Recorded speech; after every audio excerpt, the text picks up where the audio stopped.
The darkness had lasted for 967,000 years, deep beneath what used to be the Rocky Mountains, in a facility carved from solid granite and reinforced with materials that could survive the death of stars. The machines finally stirred. They had been waiting, patient as only machines could be, monitoring the world above through sensors that had outlasted empires and ice ages, and the very memory of human civilization. The air quality had reached acceptable levels. The radiation had faded. The temperature had stabilized. The automated systems, running on quantum reactors that barely understood the concept of decay, began the revival sequence. Dr. Sarah Chen was the first to wake. Her eyes opened to darkness, then to a soft blue light that grew steadily brighter. Her lungs burned as they pulled in their first breath in 1,000,000 years. Her heart stuttered, then found its rhythm. The cryogel drained from her pod with a sound like distant thunder, and she fell forward onto hands that trembled with weakness. Subject 1. Status: alive. Cognitive function: returning. Welcome back, Dr. Chen. The voice was artificial, but it held something almost like warmth. The AI that had watched over them had been programmed by people who knew what it meant to be alone. Sarah coughed, her throat raw. How long? She managed to whisper. 967,342 years. 6 months. 18 days. The number was too large to comprehend. Sarah's mind, still foggy from the long sleep, couldn't grasp it. 1,000,000 years. Humanity had been asleep for 1,000,000 years. Around her, other pods were opening. The facility had been designed to wake them in waves, preventing the systems from being overwhelmed. Commander Marcus Webb emerged from his pod 3 stations down, his military training bringing him to alertness faster than should have been possible. Lieutenant Yuki Tanaka, Dr. James Morrison, Engineer Patricia Okonkwo, names and faces Sarah had memorized before the sleep, people who had volunteered to leave everything behind for a chance at tomorrow. They had been 50,000 strong when they went into the dark. Scientists, engineers, soldiers, teachers, artists, farmers, a cross-section of humanity chosen not just for their skills but for their diversity, their adaptability, their sheer stubborn refusal to let their species die. Now they were waking into a world that had forgotten them. The revival took 3 days, 50,000 pods opening in sequence, 50,000 people returning from a sleep that should have been death. Some pods had failed. The AI reported the losses with mechanical precision. 4,733 casualties. Equipment failure, power fluctuations, simple bad luck spread across nearly 1,000,000 years. Sarah felt each number like a knife. These weren't statistics. They were people who had trusted her, trusted the plan, trusted that humanity deserved a second chance. On the 4th day, they gathered in the main assembly hall, a vast space carved from living rock. The survivors looked at each other with haunted eyes, understanding slowly dawning on their faces. They were alone. Everyone they had ever known, every person who hadn't entered the pods, had been dead for longer than human civilization had existed the first time around. Marcus Webb stood at the front, his uniform somehow still crisp despite everything. "We need to assess our situation," he said, his voice carrying the weight of command. "What's the status of Earth?" The AI activated holographic displays that filled the air above them. The planet rotated slowly, beautiful and blue and utterly transformed. The continents had shifted. The coastlines had changed. The scars of human civilization had vanished beneath forests and oceans and time. The atmosphere has stabilized at pre-industrial levels, the AI reported. The runaway greenhouse effect has been reversed through natural processes. Solar output has returned to normal parameters. Earth is habitable. A murmur ran through the crowd. After all this time, their desperate gamble had worked. Earth had healed itself. But there's something else, the AI continued. Something unexpected. The display changed, showing not Earth but the galaxy beyond. Streams of data, radio signals, exotic particle emissions. The electromagnetic spectrum was alive with chatter, with communication, with the unmistakable signature of intelligent life. "The galaxy is inhabited," Sarah breathed. "Extensively," the AI confirmed. "My analysis suggests at least 40,000 distinct civilizations currently active within detectable range. They communicate via quantum entanglement networks, faster than light tachyon bursts and methods I do not fully understand. They trade. They cooperate. They exist in what appears to be a vast galactic community. The assembly hall fell silent. Every person there had grown up in a universe where humanity was alone, where the stars were empty and waiting. They had gone to sleep in a dying world, hoping only to wake up and start again on their home planet. Instead, they had woken to find that life had bloomed everywhere. While humanity slept, the galaxy had filled with voices. "Show us everything," Marcus ordered. The AI complied. Data streamed past, centuries of observation condensed into minutes of display. The ancient probes humanity had sent out before the collapse were still functioning, still transmitting. Their broadcasts labeled by galactic civilization as dead civilization relics handled with archaeological care. Earth itself was listed in their databases. Sarah read the entry with a growing sense of unreality. Planet 4.707 Alpha. Third planet of yellow dwarf star. Former inhabitant, Homo sapiens. Status extinct. Classification, tomb world. Quarantine level, cultural heritage site, do not disturb. They thought humanity was dead. The galaxy had moved on without them. Over the following weeks, the survivors worked with desperate energy. They had been chosen for their skills, and now those skills became the difference between survival and extinction. Engineers repaired and upgraded the facility's power systems. Farmers activated hydroponic gardens and began the long process of reintroducing crops to Earth's surface. Scientists analyzed the galactic data, trying to understand the civilization that had emerged in their absence. Sarah coordinated everything, running on coffee synthesized from chemicals and determination that came from somewhere deeper. She barely slept. None of them did. They had lost 1,000,000 years. Every hour mattered now. Marcus approached her one evening as she reviewed construction plans for their first surface settlement. "You need to rest," he said quietly. "I'll rest when we're secure," Sarah replied without looking up. "We're already secure. The facility can sustain us indefinitely. That's not security. That's just survival." Sarah finally met his eyes. "We didn't sleep for 1,000,000 years just to hide in a hole. We need to reclaim our place in the world." "In the world, yes. But what about the galaxy?" Marcus gestured at the holographic displays showing streams of alien communication. "We're primitives compared to them. They've had 1,000,000 years to advance while we were frozen. What can we possibly offer?" Sarah was quiet for a moment, thinking, "I don't know yet. But we're here. We survived. That has to count for something." 3 months after awakening, they activated the old communications array.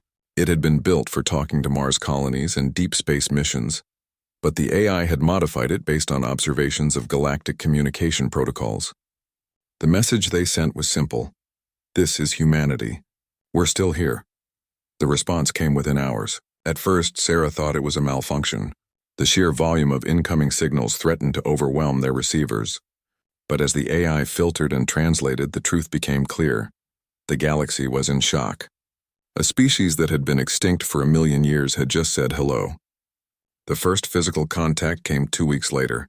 A ship appeared in orbit, sleek and elegant and utterly alien. It made their best pre-collapse spacecraft look like stone tools. The vessel transmitted in perfect English, though the accent was unlike anything in human memory. "This is the diplomatic vessel Harmonious Inquiry, representing the Galactic Communion. We request permission to land and verify the remarkable claim that humanity has survived." Marcus looked at Sarah. The entire command team had gathered in the communications center, watching history unfold. "What do we tell them?" Sarah thought about everything they had been through. The collapse. The desperate decision to sleep. The long dark. The awakening to a changed galaxy. They had survived the unsurvivable.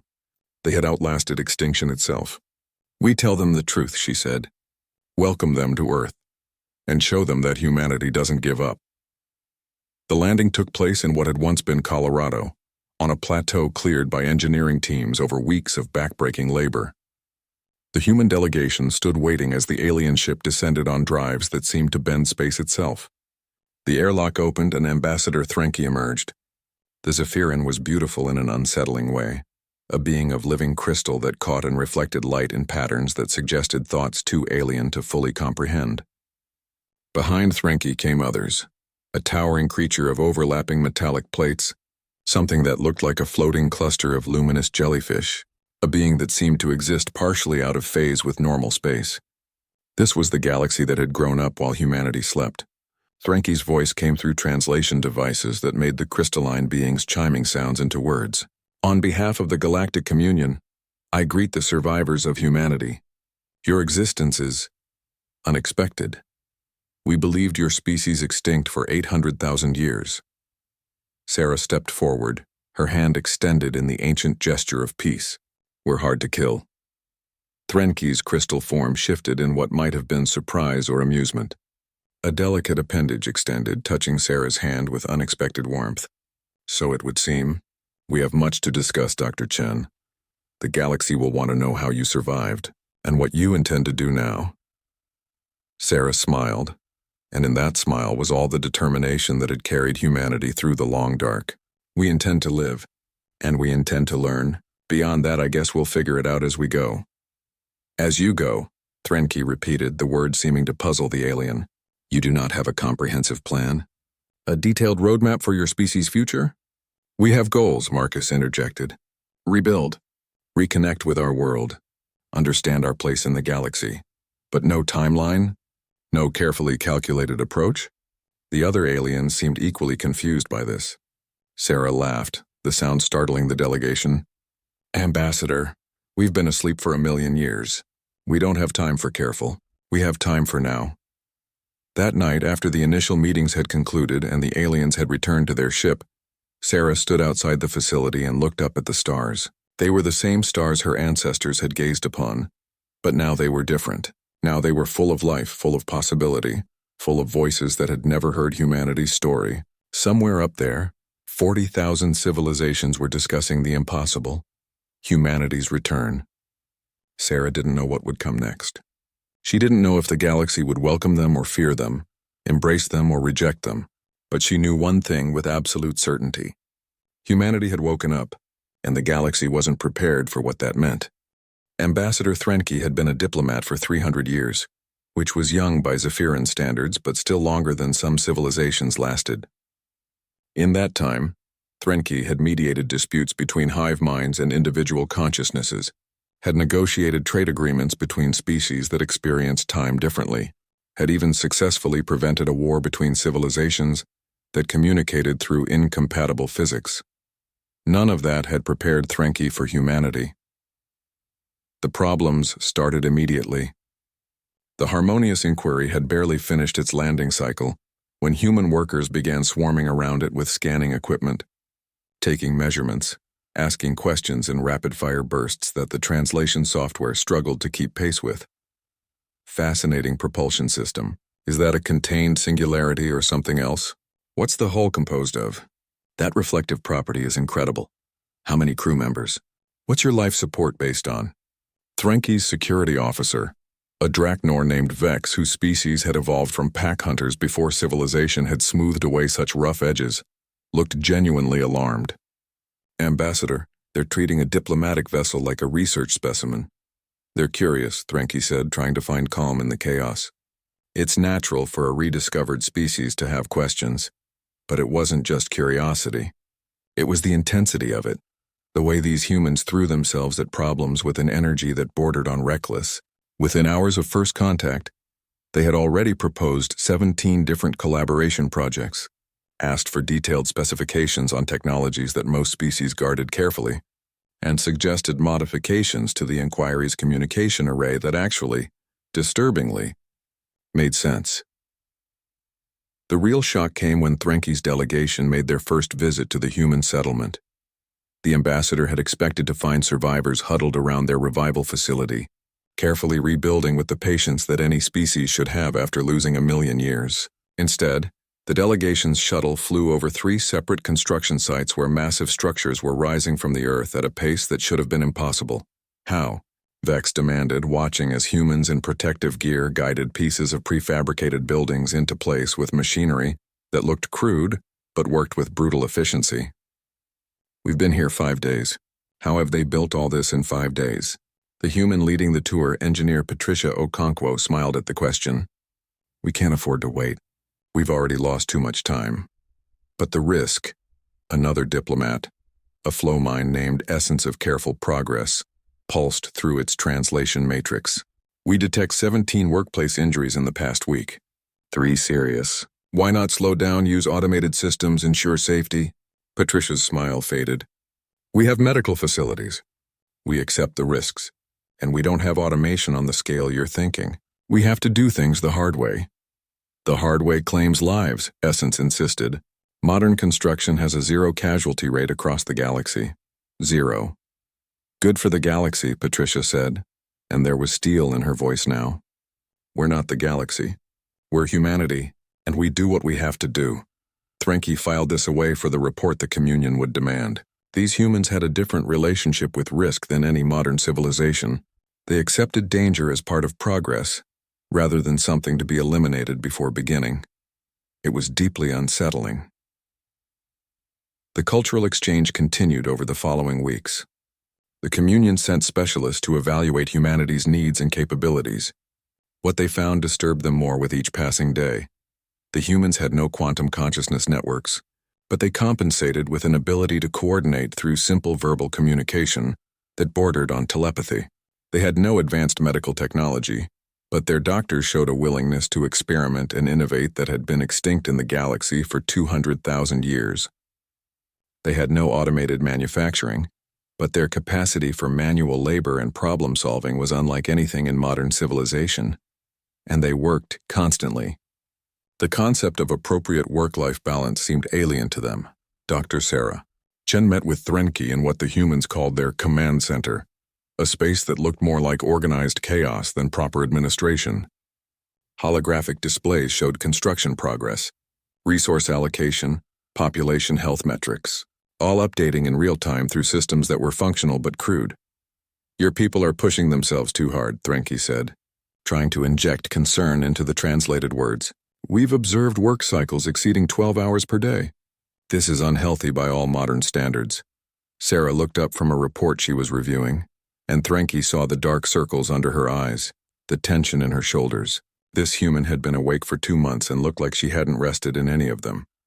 We'll rest when we're secure, Sarah said. You are secure. Your facility can sustain your population indefinitely. That's survival, not security. Sarah set down the report. Ambassador, help me understand something. Your vessel, the Harmonious Inquiry. How long did it take to build? 17 years using the collaborative effort of 3 species in the most advanced automated manufacturing in our sector. And before that? Before all the automation and advancement? How long would it have taken your ancestors? Threnke's crystalline structure shifted uncomfortably. Our ancestors would not have attempted such a vessel. They would have built something simpler, more appropriate to their capabilities. Exactly. Sarah leaned forward. You had time to evolve, time to develop, time to make mistakes and learn from them across generations. We don't have that luxury. We're starting from nearly nothing in a galaxy that's a million years ahead of us. Every day we waste is a day we fall further behind. But what you're attempting is dangerous, Threnke argued. You're building infrastructure without proper safety protocols. You're experimenting with technologies you barely understand. You're taking risks that could destroy what remains of your species. Yes, Sarah agreed simply, we are. Because the alternative is to hide in our hole and slowly fade away. That's not living. That's just dying slowly. The conversation troubled Threnke deeply. The ambassador had been taught that civilization was a process of refinement, of smoothing away danger and conflict until only harmony remained. These humans seemed to embrace danger as a fundamental part of existence. Commander Marcus Webb provided another perspective during a demonstration of human military history. The Communion had requested information about human defensive capabilities, expecting something primitive but functional. What they got was a comprehensive overview of warfare. The delegation sat in stunned silence as Marcus walked them through humanity's history of conflict. The weapons, the strategies, the tactics developed over thousands of years of species fighting itself and preparing to fight others. This is horrifying, breathed Essence of careful progress. You actually built devices whose only purpose was to kill other members of your species? Yes, Marcus said flatly. We fought wars. Thousands of them. We nearly destroyed ourselves multiple times. It's not something we're proud of, but it's part of who we are. Were, Vex corrected. Part of who you were. Surely you've evolved past such barbarism? Marcus was quiet for a moment. We've learned to control it. to channel it into other things. But evolved past it? I don't think so. I don't think we want to. Want to? Threnke couldn't keep the shock from the translation. You want to maintain the capacity for violence? I want to maintain the capacity to protect what's mine, sorry, Marcus said. There's a difference. The galaxy seems peaceful now, but that doesn't mean it always will be. Someone needs to remember how to fight, just in case. The galaxy has been at peace for 200,000 years, Threnke said firmly. We have evolved past conflict, all of us. We have learned that cooperation is superior to competition, that harmony is superior to struggle, that peace is superior to war. That's wonderful, Marcus said, and he sounded sincere. I truly hope that continues. But hope isn't a strategy. Preparation is. The report Threnke sent back to the Communion was the most difficult document the ambassador had ever composed. It detailed everything about humanity, their capabilities, their limitations, their disturbing willingness to accept risk and embrace conflict. The response came swiftly.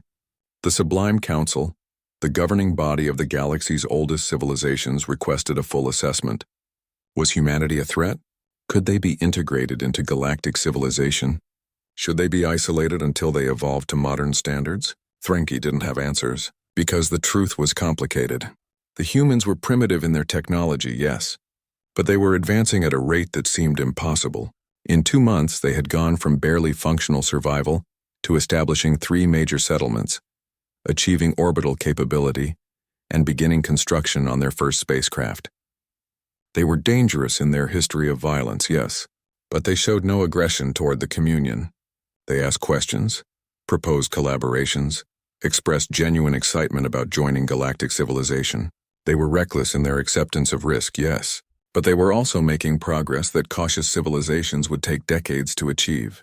The breaking point came during a casual conversation between Threnke and Sarah, 3 months after first contact. They were watching the sunset from the observation deck of the human settlement, a magnificent view of Earth's recovered wilderness stretching to the horizon. Why are you in such a hurry? Threnke asked, finally voicing the question that had been building for weeks. You have time now. Your world is healed.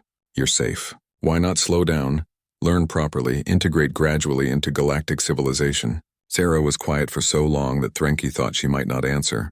Then she spoke, her voice soft but carrying the weight of 1,000,000 years. When we went to sleep, we knew we might never wake up. We knew that even if we did, Earth might not be habitable. Humanity might truly be extinct. We were gambling everything on a chance, however small, that the future might be better than the present. She turned to look at the ambassador, and Threnke saw something in those human eyes that was both frightening and magnificent. We won that gamble, Ambassador. Against all odds, we survived. We woke up to a healed world and a thriving galaxy, but that miracle doesn't mean we can relax. It means we have a responsibility to make the most of the second chance we've been given. But at what cost? Threnke asked. You're burning through your people's health, their safety, their peace of mind. At the cost of everything, if necessary, Sarah said. Because we learned something in those final days before the sleep. We learned that survival isn't guaranteed, that civilization isn't permanent, that if you want tomorrow to be better than today, you have to fight for it. Not with weapons necessarily, but with will, with determination, with the absolute refusal to accept defeat. That sounds exhausting, Threnke said quietly. Sarah laughed, a sound of genuine amusement. It is, it really is, but it's also exhilarating. Every structure we raise, every system we repair, every step forward we take, it's proof that we're still here. Still relevant, still part of the story. The galaxy won't understand that, Threnke warned. We've spent hundreds of thousands of years building a civilization based on careful progress, measured advancement, guaranteed safety. You represent everything we evolved past. I know, Sarah acknowledged, and I'm sorry if that makes you uncomfortable, but we can't be what we're not. We're humans. We're survivors. We're people who looked at extinction and said, not today. That's who we are. That's who we'll always be. Threnke left Earth 2 weeks later, carrying reports and recommendations that would shape the galaxy's response to humanity's return. The ambassador had arrived expecting to find grateful survivors eager to be integrated into modern civilization. Instead, Threnke had found something far more complex. A species that had survived the unsurvivable and emerged not humbled, but empowered. A people who viewed their million-year sleep not as a tragedy, but as a challenge overcome. As the harmonious inquiry left orbit, Threnke watched the planet below where human settlements glowed in the darkness like new stars being born. "What do you think?" Vex asked, joining the ambassador at the viewport. "Are they a threat?" Threnke considered the question carefully. "I think," the ambassador said slowly, "that they're a reminder that the galaxy wasn't always peaceful. That civilization isn't a destination but a journey, that somewhere in our past we were all like them. Desperate, driven, willing to risk everything for a chance at tomorrow.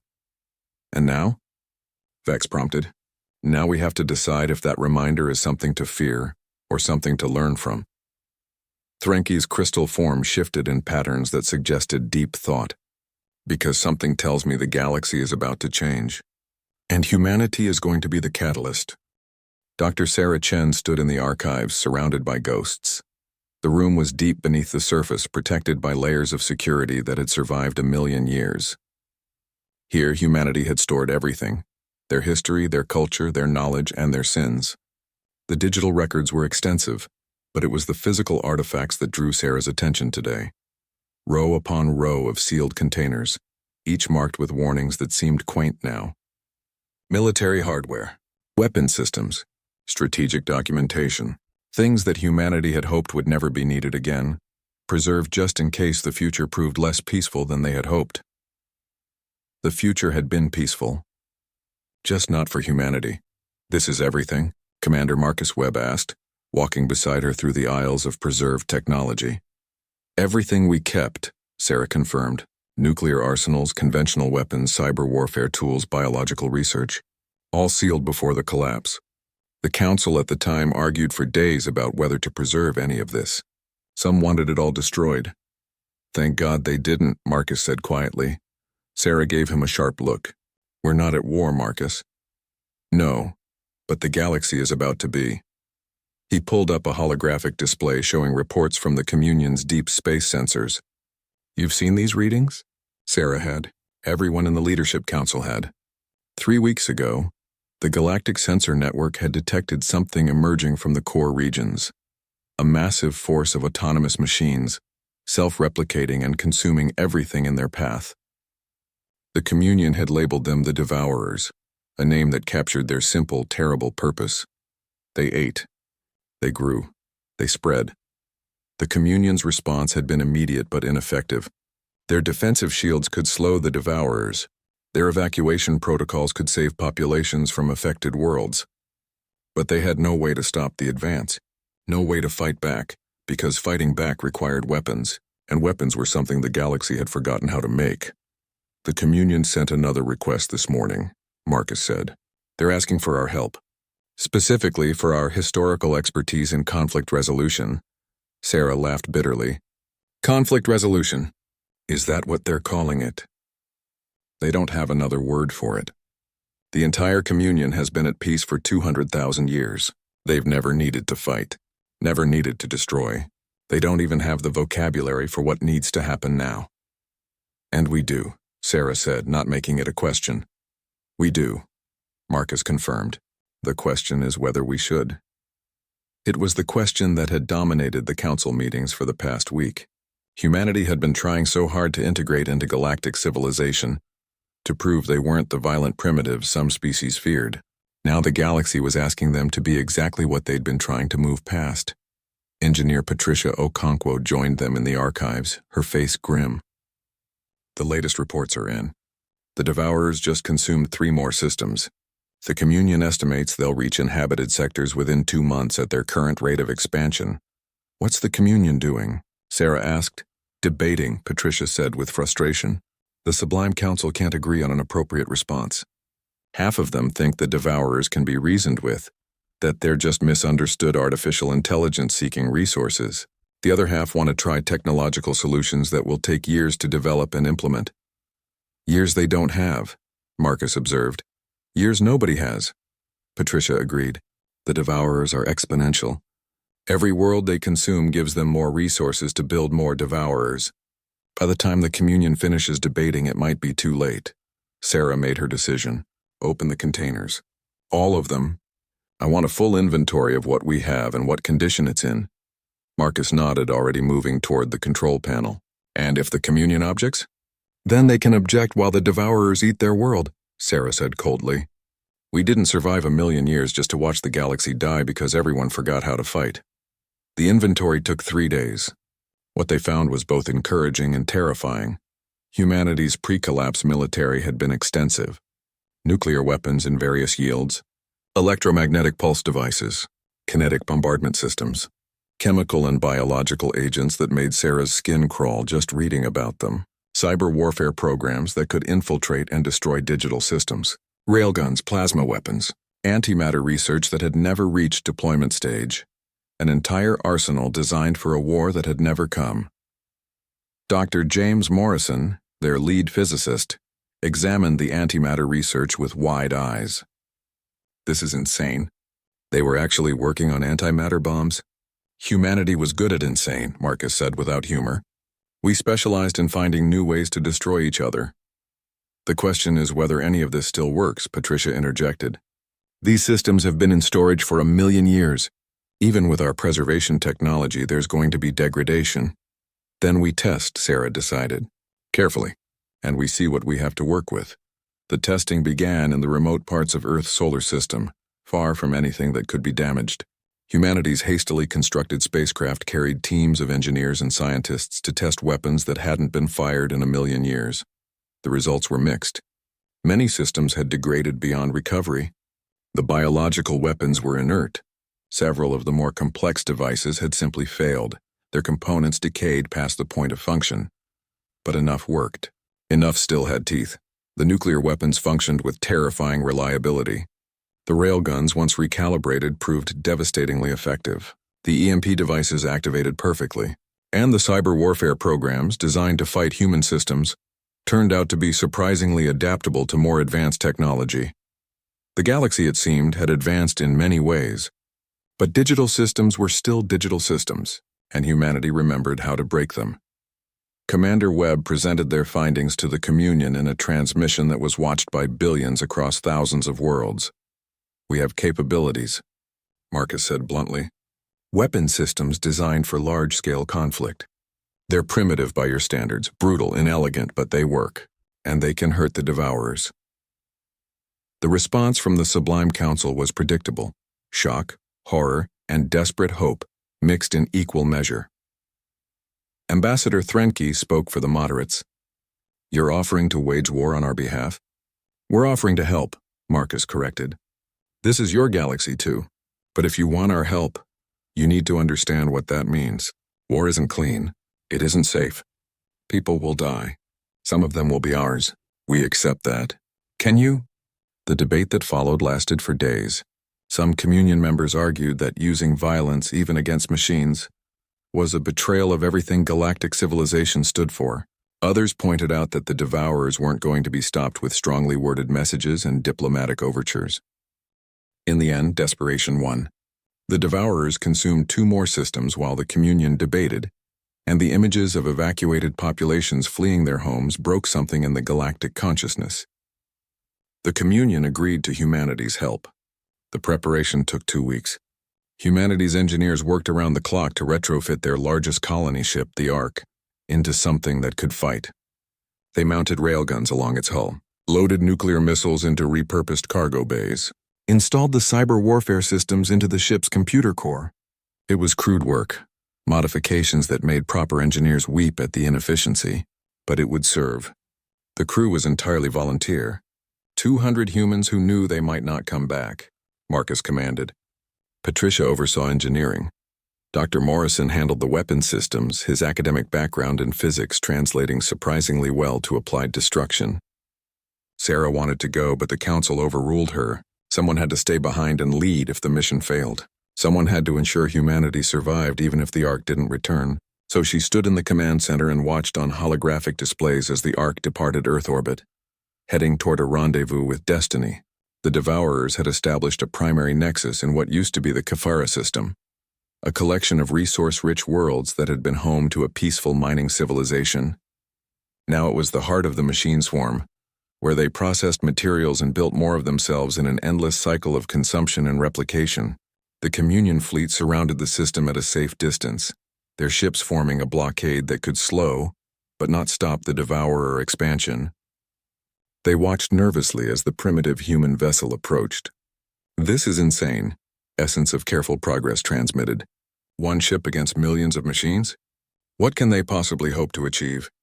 Threnke watched the Arcs approach with crystalline eyes that had seen 3 centuries of galactic peace. "Hope? I don't think hope is what drives them. I think it's something older. Something we forgot." The Arc didn't slow as it approached the system. It didn't broadcast warnings or attempt communication. It simply accelerated, building speed as it dove toward the heart of the Devourer swarm. The machines noticed, of course. Thousands of Devourer units broke from their consumption activities and moved to intercept. They were designed to consume physical matter, to break apart anything they encountered and convert it into more of themselves. They had never encountered anything that fought back. The railguns opened fire first. Solid slugs accelerated to relativistic speeds, each one carrying the kinetic energy of a small bomb. They tore through Devourer units like paper, the machine's adaptive hulls unable to compensate for simple, brutal physics. Then came the missiles. Not sophisticated, not elegant, just nuclear warheads on ballistic trajectories. They detonated in clusters, each explosion vaporizing hundreds of machines in bursts of fusion fire. The Devourers adapted as they were designed to do. They changed their formation, dispersed their units, tried to overwhelm the Ark through sheer numbers. Patricia activated the EMP systems. Electromagnetic pulses cascaded through space, frying circuits and disrupting the quantum communication networks that coordinated the swarm. The Devourer's perfect synchronization shattered into chaos, and then Morrison launched the cyber warfare programs. The code was 1,000,000 years old, designed to fight human systems that didn't exist anymore. But code was adaptable. The programs infiltrated the Devourer network, exploiting vulnerabilities that existed because the machines had never encountered actual attack software before. They sowed confusion, corrupted instructions, turned Devourer units against each other. The swarm began to collapse inward, consuming itself in confusion. The Ark drove straight for the Nexus, the central hub where the Devourers coordinated their expansion. It was massive. A structure the size of a moon built from the digested remains of an entire civilization. Marcus gave the order himself. Fire everything. All remaining missiles. Full spread. 50 nuclear warheads launched simultaneously, each targeted at critical points on the Nexus structure. They impacted within seconds of each other, and the fusion fires merged into a miniature sun that could be seen from the edge of the system. When the light faded, the Nexus was gone, and without it, the Devourers lost cohesion. Individual units continued their programming, consuming and building, but without central coordination, they became manageable. The Communion fleet moved in, using their superior technology to contain and neutralize the scattered machines. The war lasted 3 weeks. The battle for the Kafara system was just the beginning, but it was the turning point. Humanity's Ark, supported by Communion ships, systematically dismantled the Devourer networks. They hunted down construction facilities and destroyed them. They purged infected systems and reclaimed worlds. It wasn't clean. It wasn't safe. 37 crew members of the Ark died in various engagements. Hundreds of Communion personnel were killed or injured. Entire worlds bore the scars of nuclear fire. But it worked. When the Ark returned to Earth, they came back as heroes to some and monsters to others. Sarah met Marcus at the landing platform. He looked older, tired in a way that sleep wouldn't fix. "We did it," he said simply. "I know, I watched." The whole galaxy watched. Sarah gestured to the sky where orbital traffic had increased tenfold. Ships from 100 species had come to see the humans who had saved the galaxy through violence. "They don't know whether to thank us or fear us." "Maybe both is appropriate," Marcus said. "We proved we can fight, that we remember how, that we're willing to do what's necessary when the stakes are high enough." "And now they know what we are," Sarah said quietly. "Not the peaceful, integrated species we wanted to be, but the warriors we've always been." Marcus looked at her and something like sadness crossed his face. "Is that so bad?" "Someone needed to remember. Someone needed to be willing." "No," Sarah agreed. "Not bad. Just different than I hoped." She took a breath. "The Sublime Council wants to meet with us. They're calling a full assembly. Every species gets a vote on what happens next. What happens next to humanity, you mean? Yes. Marcus nodded slowly. Then I guess we find out if saving the galaxy was enough, or if being different is too dangerous to allow. Above them, the stars glittered with the lights of ships from across the galaxy, all watching to see what humanity would do next. The obsolete arsenal had proven its worth. Now humanity would discover if that worth came with a price they could afford to pay. The Galactic Assembly Hall was the largest structure humanity had ever seen. It orbited a neutron star in the galactic core, a massive ring station that could accommodate representatives from 40,000 civilizations simultaneously. The architecture was impossible by human standards, held together by technologies that bent space itself into habitable configurations. Dr. Sarah Chen walked through corridors filled with beings that defied description. Creatures of pure energy, hive minds spread across multiple bodies, species that existed in dimensions humans couldn't perceive. They all turned to watch as she passed, and Sarah could feel their attention like physical weight. The humans had saved the galaxy, and the galaxy didn't know what to do with them. The assembly chamber was circular, with delegate platforms arranged in concentric rings that spiraled upward until they disappeared into distant heights. At the center was a speaker's platform, and it was there that Sarah would make humanity's case. Ambassador Threnke met her at the entrance, the Zephyron's crystalline form flickering with patterns that suggested nervousness. "The Sublime Council is not pleased," Threnke said without preamble. "They appreciate what humanity did, but they fear what it means." "Let me guess," Sarah said. "They think we're too dangerous to be allowed freedom in the galaxy." "Some of them, yes. Others think you should be honored given special status. Still others want you isolated until you evolve to modern standards. The assembly is deeply divided. What do you think?" Sarah asked. Threnke was quiet for a moment. "I think you're the most frightening species I've ever encountered. And the most necessary. That combination terrifies me." The assembly began with formal procedures that took hours. Representatives from thousands of worlds spoke about the Devourer crisis, about humanity's intervention, about the implications for galactic civilization. Some praised humanity's courage. Others condemned their methods. All of them were afraid. Finally, it was Sarah's turn to speak. She walked to the central platform and 40,000 civilizations fell silent. The translation systems would carry her words to every delegate, converting human speech into thousands of forms of communication. What she said next would shape humanity's future, for good or ill. Sarah took a breath and began. "Members of the Galactic Communion, I stand before you as a representative of humanity. We are the newest members of your civilization and the oldest. We are primitive by your standards and survivors by our own. We are the people who slept through your golden age and woke to find ourselves strangers in our own galaxy." She paused, letting the words settle. "You've asked us here to account for ourselves, to explain what we are and what we intend, to justify our existence in a galaxy that had moved on without us. I accept that burden, because you deserve to know who we are." The displays around the chamber lit up with images from Earth's history. Sarah had prepared carefully for this moment. "This is humanity's story. We evolved on a world that tried to kill us at every turn. Predators hunted us. Disease struck us down. Disasters destroyed our civilizations again and again. We survived not because we were stronger or faster or more intelligent than other species. We survived because we refused to quit. More images, wars, famines, plagues, the darker parts of human history that Sarah had debated showing. But honesty was the only path forward. We fought each other. For resources, for territory, for ideas and religions, and 1,000 other reasons that seem stupid now. We nearly destroyed ourselves more times than I can count. We created weapons that could end all life on our world and came terrifyingly close to using them." She could feel the mood in the chamber shift, fear mixing with disgust. This was what they had suspected, confirmation of humanity's violent nature. "But we also did this," Sarah said, and the images changed. Now they showed different moments. The first human to tend a wounded rival, the creation of laws to protect the weak, the abolition of slavery, the development of medicine. The space programs born from cooperation instead of competition. Acts of selfless courage and sacrifice. "We learned," Sarah continued, slowly, painfully at the cost of billions of lives. "We learned that cooperation was stronger than conflict. That peace was better than war. That our differences made us stronger instead of weaker. We didn't evolve past our violent nature. We chose to control it, Every single day we made that choice. The chamber was absolutely silent now. When Earth became uninhabitable, we faced a choice. We could fight each other for the remaining resources.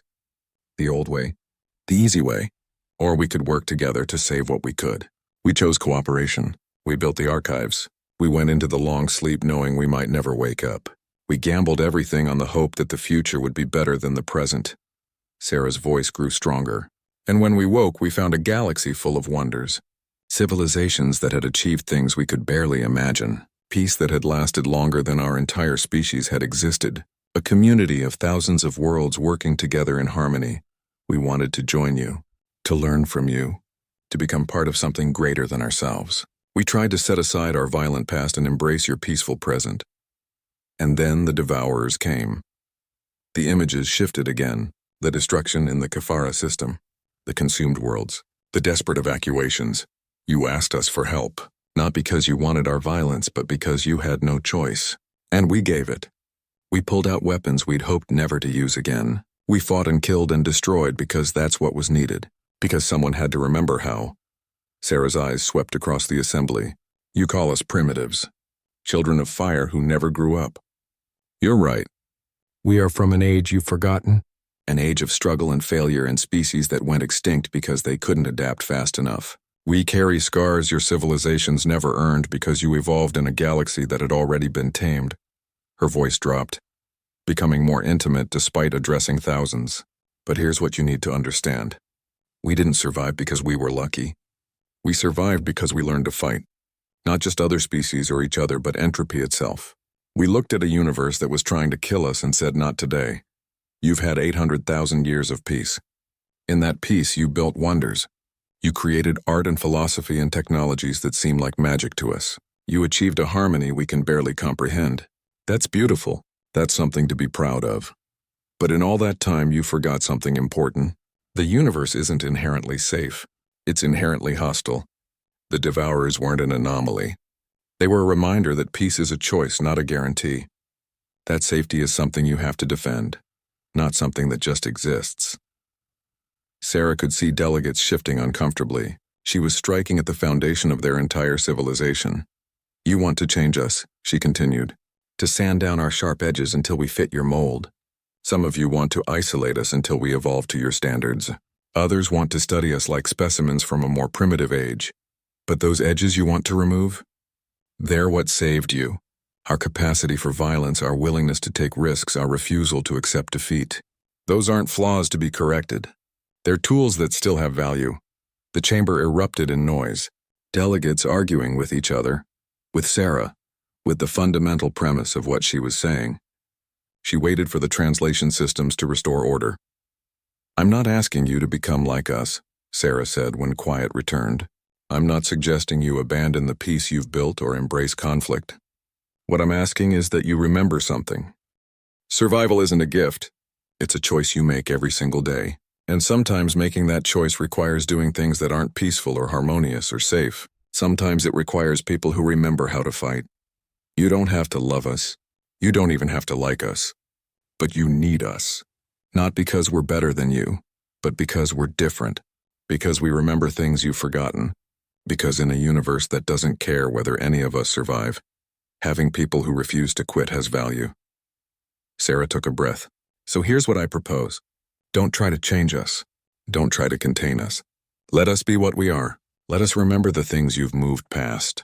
And when the next crisis comes, when the next devourer or worse appears, let us stand beside you and do what we do best. Fight. Survive. Refuse to surrender. The silence that followed was profound. Sarah stood in the center of the assembly, waiting for judgment. It was Threnke who spoke first, the Zephyrin's voice carrying across the chamber. The ambassador from humanity raises uncomfortable questions about whether our civilization has become fragile in its comfort, about whether peace pursued to its extreme becomes weakness. Other delegates began to speak. The debate raged for hours. Some argued that humanity represented a step backward, a return to barbarism that civilization had worked millennia to overcome. Others suggested that humanity's perspective, however primitive, might have value. The younger species were most supportive. They remembered their own struggles, their own violent past that were only centuries or millennia removed instead of hundreds of thousands of years. They saw in humanity a reflection of what they had been, and wondered if they had lost something in the rush to join the peaceful galactic order. The oldest species were most fearful. They had seen the Age of Fire, had survived it through evolution and adaptation. The thought of returning to those times, even vicariously through humanity, terrified them.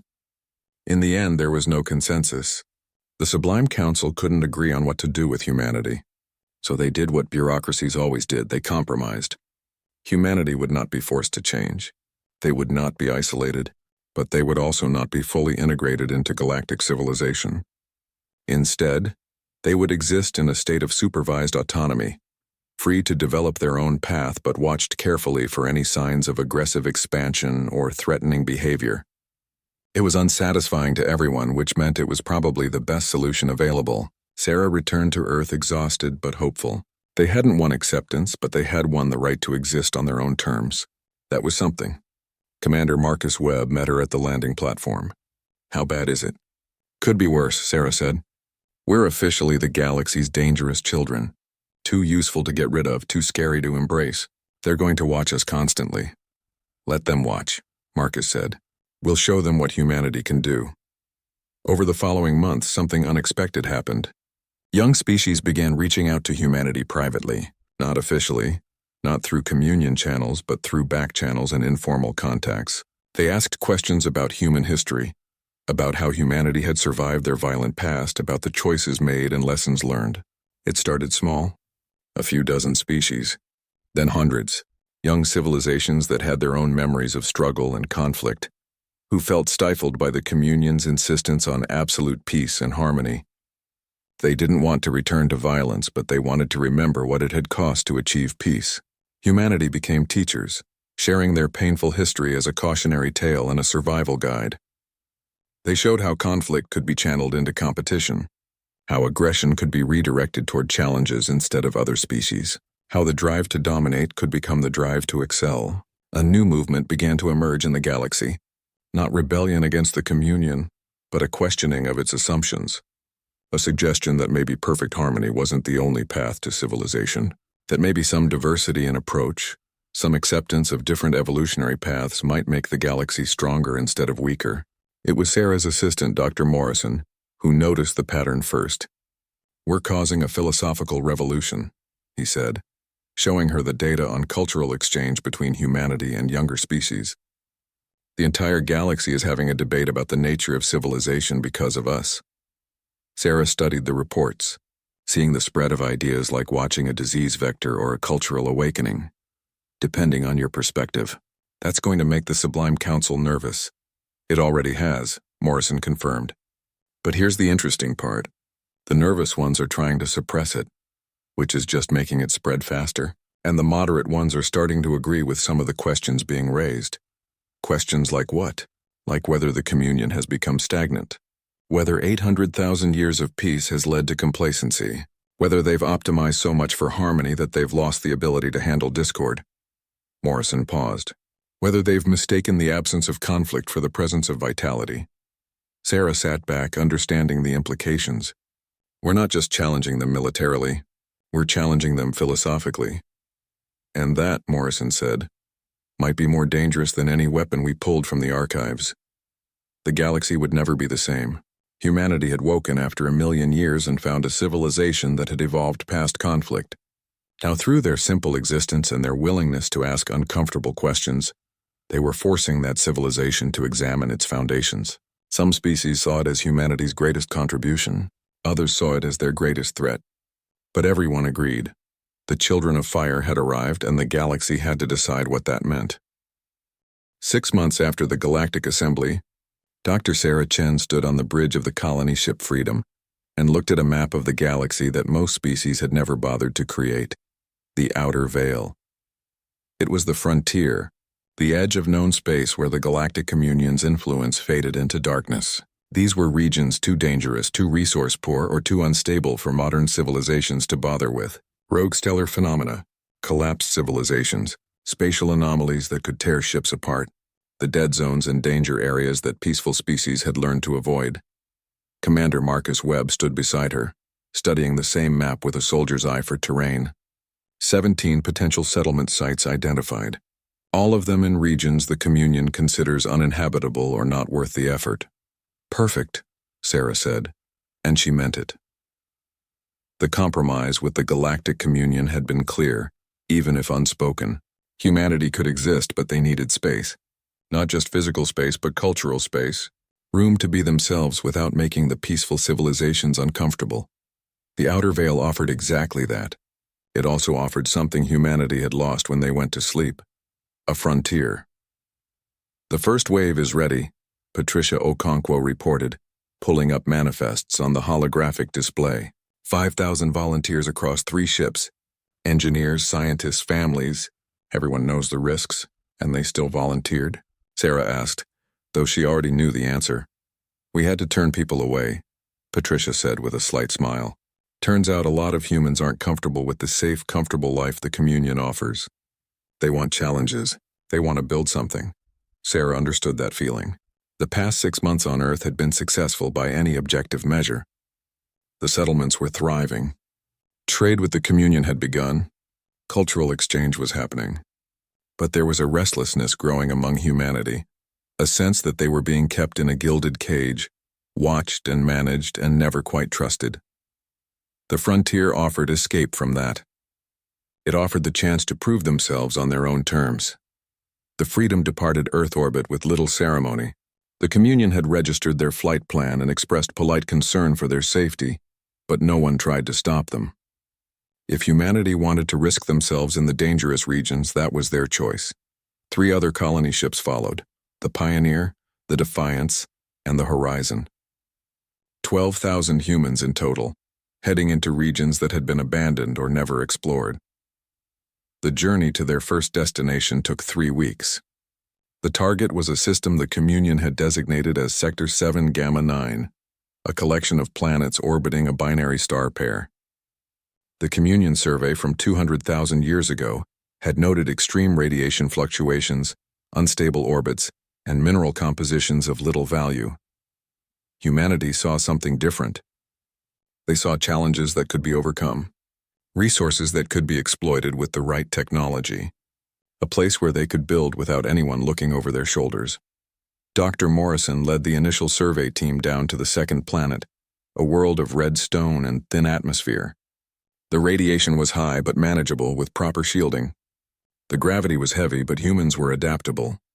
The temperature swings were extreme, but that's what engineering was for. "This is terrible," one of the junior scientists said, looking at the harsh landscape. "This is perfect," Morrison corrected. "No one else wants it. No one else will come here. It's ours." They named it New Darwin in honor of adaptation and survival. The first structures went up within a week, prefabricated habitats designed to handle the harsh conditions. The colony grew from there, expanding in ways that would have horrified Communion safety inspectors, but worked perfectly well for humans who understood risk management. The second settlement went to a system with a collapsed civilization, the ruins of a species that had died out 500,000 years ago. The Communion had designated it a cultural heritage site and forbidden any development. Humanity applied for an exception, arguing that studying the ruins required permanent presence. The Communion's Archaeological Council debated for months before reluctantly agreeing, with strict conditions about preservation. Commander Webb led the team that established what they called New Horizon among the alien ruins. The ancient structures were fascinating, built with technologies humanity didn't understand and abandoned for reasons lost to time. Human scientists and engineers worked carefully around them, learning from the dead civilization while building their own. They found something unexpected in the ruins: working technology. Not much and not well preserved, but enough to study. Devices that manipulated gravity in ways human physics couldn't explain. Power systems that drew energy from dimensions humans couldn't access. The Communion had known these ruins existed but hadn't bothered to study them deeply. After all, what could a dead civilization teach the living? Humanity didn't share that attitude. They studied everything, learned what they could, and began incorporating alien concepts into their own technology. Not copying but adapting, taking ideas from the past and combining them with human ingenuity to create something new. The third settlement was the most ambitious. They targeted a region of space the Communion called the Shattered Expanse, a volume of space where a star had exploded thousands of years ago, leaving behind a beautiful and deadly field of remnants. Radiation was high. Debris fields made navigation nightmarish. Spatial anomalies appeared without warning.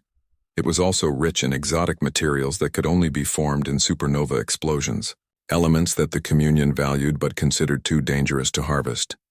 The Defiance established New Olympus on a large asteroid that had been partially shielded from the worst radiation. The mining operations began immediately, using techniques that were part human engineering and part desperate innovation.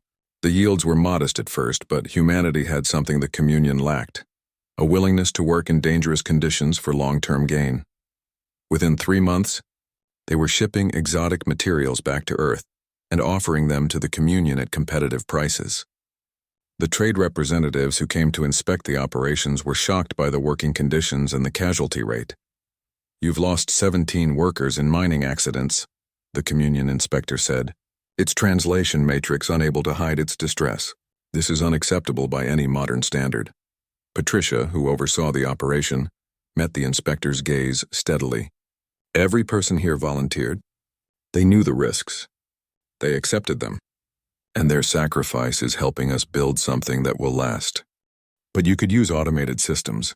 Remove the human element entirely. We could, Patricia agreed. But that would take years to develop and implement. Years we don't have. We need results now, and we're willing to pay the price for them. The inspector left troubled, and the report it filed raised concerns in the Sublime Council. But the report also noted that humanity was accessing resources the Communion had written off as too dangerous to pursue.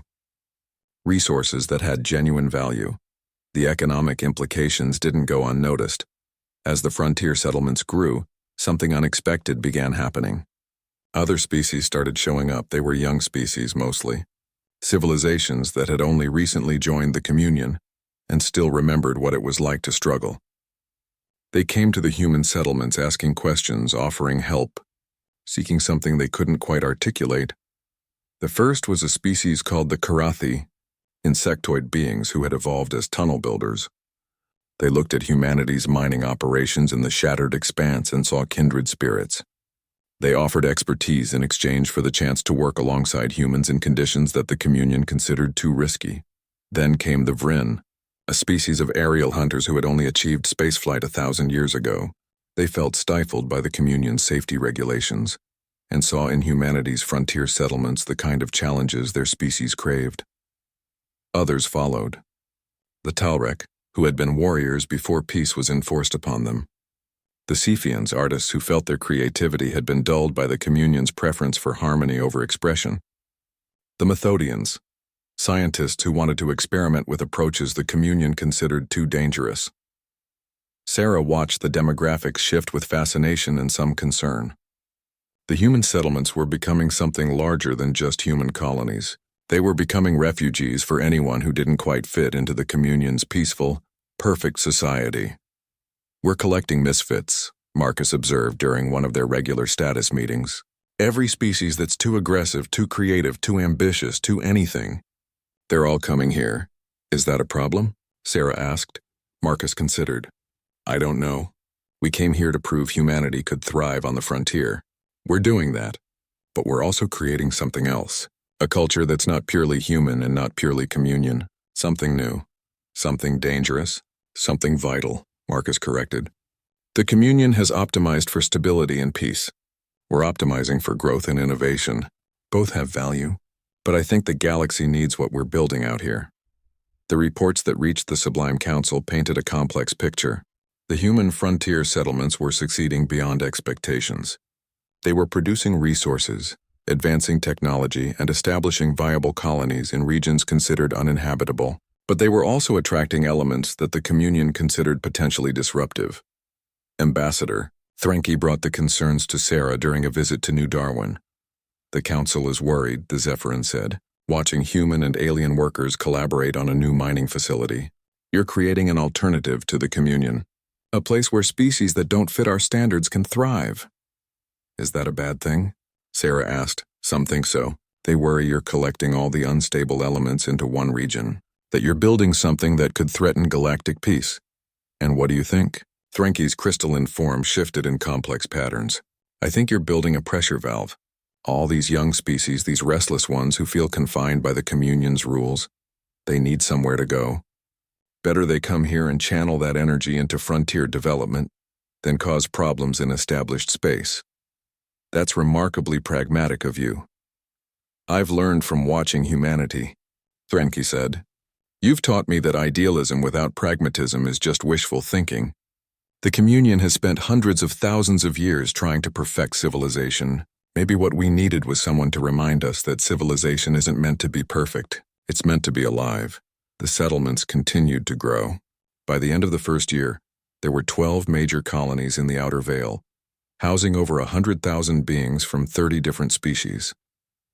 They called themselves the Frontier Alliance, a loose confederation united not by formal treaties but by shared values, self-reliance, innovation, and the acceptance of risk as the price of progress.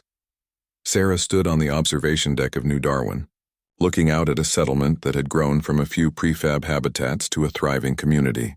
Humans worked alongside Karathi and Vryn and dozens of other species, building something that had never existed before. Dr. Morrison joined her, carrying a data tablet. You need to see this. The display showed long-range sensor readings from the edge of the galaxy. Something massive was moving through the intergalactic void, heading toward their galaxy at speeds that shouldn't be possible. What am I looking at? Sarah asked, though dread was already building in her stomach. Something big. The sensors can't get a clear reading at this distance, but the mass estimates are terrifying. Whatever it is, it makes the Devourer swarm look like a minor malfunction. Sarah studied the data, her mind already racing through implications. How long until it reaches inhabited space? At current velocity? 2 years. Maybe less. Does the Communion know? Yes, they're analyzing it now. But Sarah, the preliminary reports are not good. Whatever this is, it's beyond anything in the Communion's experience. They're already talking about evacuation protocols and defensive perimeters. Sarah was quiet for a long moment, watching the settlement below. All these people, human and alien, who had come to the frontier seeking freedom and challenge. All these species that didn't fit neatly into the Communion's peaceful society. They had found their purpose-building settlements in harsh conditions. Now they might have found a larger purpose. Send a message to all frontier settlements, Sarah ordered. Full council meeting. Everyone needs to know what's coming. What are you thinking? Morrison asked, recognizing the look on her face. I'm thinking that the frontier has made us strong. That working in dangerous conditions, accepting risk, learning to adapt to anything the universe throws at us, that all made us better prepared than the Communion for what's coming. You think we can fight it? I think we can try. The Communion has had 800,000 years of peace. They're not ready for whatever this is, but we are. The frontier has prepared us for exactly this kind of challenge. The council meeting brought together representatives from every frontier settlement. Humans, Karathi, Vryn, Talrek, and dozens of other species gathered via quantum communication, linked across the vast distances of the Outer Veil. Sarah shared the sensor data and the preliminary analysis. Then she made her proposal. The Communion is going to try to handle this through defensive measures and evacuation. That's what they do. They'll try to preserve what they have and wait for the threat to pass. And maybe that will work. Maybe this unknown force will just move through and leave them alone. But maybe it won't. Marcus continued, picking up the thread. Maybe this is something that needs to be confronted, fought, stopped before it destroys everything we've built. The frontier has taught us how to handle danger, Patricia added. How to work in conditions that would kill most Communion species. How to innovate under pressure. How to accept risk in pursuit of survival. So here's what we're proposing, Sarah said. We use the next 2 years to prepare. We combine human military knowledge with alien technology and frontier ingenuity. We build something the galaxy has never seen. A defensive force that isn't afraid to fight. The debate that followed was intense. Some argued they should focus on protecting their own settlements and let the Communion handle the larger threat. Others pointed out that if the Communion fell, the frontier wouldn't survive alone. In the end, the vote was unanimous. The Frontier Alliance would prepare for war. The message they sent to the Galactic Communion was simple. We see the threat. We're getting ready. When it comes, we'll stand with you. Because that's what frontier species do. We face the darkness and refuse to back down. Sarah received Ambassador Threnke's response 3 days later. It was brief but carried weight. The Sublime Council accepts your offer. They don't understand you. They still fear you. But they're grateful to have you on their side. Sometimes the Children of Fire are exactly what the galaxy needs. Sarah stood on the observation deck of New Darwin, watching the settlement bustle with activity. Humans and aliens working together, building defenses and weapons and ships, preparing for a threat they didn't fully understand but refused to ignore. 1,000,000 years ago, humanity had gone to sleep rather than face extinction. Now they were awake, stronger and stranger than before, leading a coalition of misfit species on the galaxy's edge. The unknown threat was coming. The darkness between galaxies was moving. And humanity, the species that had survived the unsurvivable, was ready. Sarah smiled grimly at her reflection in the viewport. Come on then, she whispered to the approaching threat. Let's see what you've got. Because humanity woke up in 970,000 AD, and we didn't survive 1,000,000 years just to quit now. Behind her, the frontier burned with purpose. The galaxy's edge had found its defenders. And when the darkness came, it would find that some species never forgot how to fight. The story of humanity's second chance was just beginning, and the galaxy would never be the same.